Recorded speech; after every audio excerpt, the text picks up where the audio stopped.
Hi everyone, Alan from Newlands Nursery. Hope you are well. As you can see, we're out here in our trial garden where we've done our trials for our peat-free composts, and it's time now to start bringing the plants in.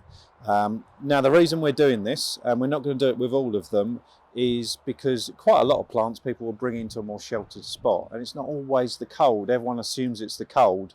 This is being filmed now with camera in one hand and umbrella in the other because it's been raining a fair bit. So often it's the wet that will kill plants through the winter. So if you've got plants that need a well-drained soil, it is well worth considering bringing them to a more sheltered spot for the winter. Plants that spring to mind are things like lavenders, which really don't want to sit wet. So bear that in mind. So before we do that, what we're going to do is clean some of them up. And you can already see the plants here, the different sizes in the different types of compost.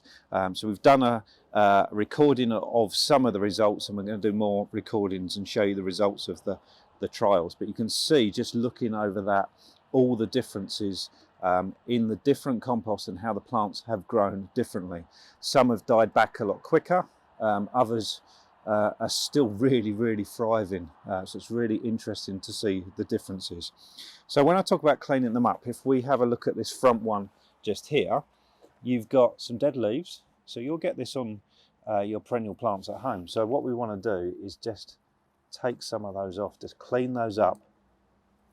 It means they come through the other side of the winter that much better. You can see an animal has had a bit of a dig around in this one here.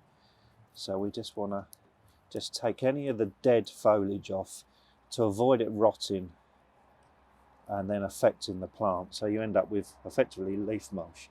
But also what you want to do is get rid of any weeds, specifically perennial weeds, and make sure when you pull them out, get a nice lot of root with them, because that's going to still grow over the winter.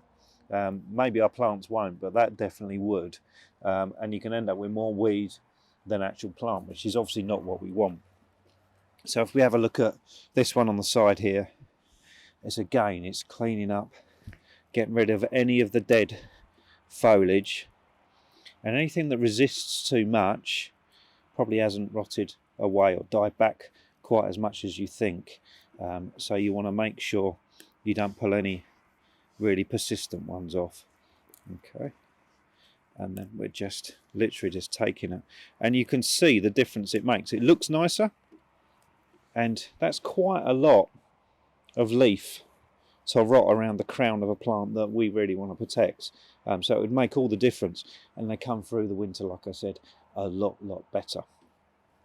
And it's as simple as that. You can do that with so many of your perennials, and you'll notice it especially with some of the perennials that are sort of semi-evergreen, which these trellis are, depending what part of the country you're in.